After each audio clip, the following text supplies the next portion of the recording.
Welcome to lesson 5 of LMMS Basic tutorial. So in this lesson we're going to focus on the automation track.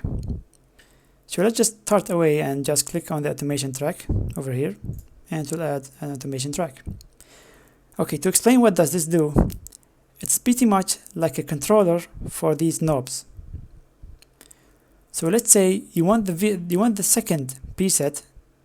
You want its volume to be low and then increases with time.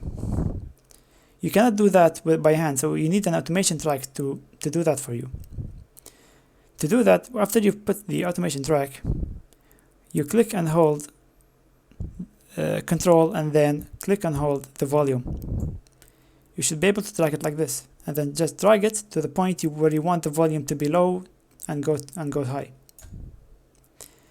Right now, when you double click this, scroll down, you can see that the volume being set is about 20. So I'm going to zoom out a little bit. So as you can see, it's 1 and 2, 3. So I want the volume to start from 5 till 9, and from 5 it's going to be the lowest volume, and then from 9 it's going to be at the volume of 20.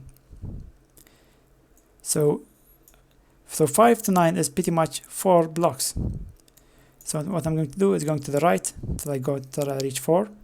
I'm going to put the same point over there.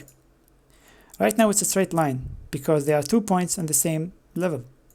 But if I remove this one and add it to the bottom, and then I click on this, it will make it a slope, as you can see, from this point to the other point.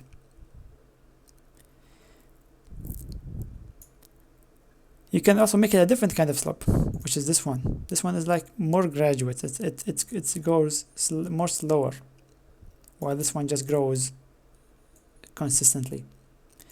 You can add more points to make it sound weird and different, but in my case, I'm gonna leave it like this. So right now I have it only on for the first block, so I'm just gonna drag it and make it sure it's on 4 blocks. So this is how it should sound right now.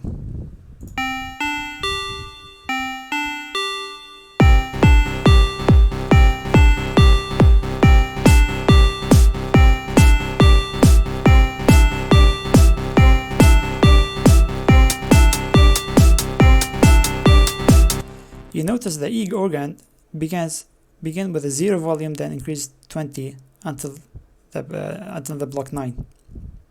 So I'm just gonna play it alone with this one, and hear carefully.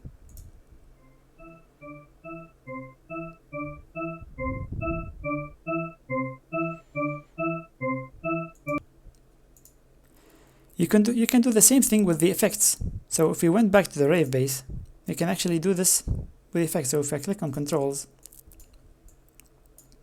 I can add this to the automation track, or add this to the automation track, and then you can actually obviously you can just play with them and it will sound different.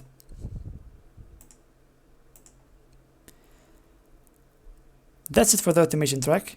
It's a little bit confusing, but after you play around it, it's going to be easy for you, and it's going to be simple. Really, it isn't that much. As you can see, there isn't much you can do with it, but it's really useful tool where you can make really good, complicated and fun sounding music. See you in the next lesson, which is lesson 6.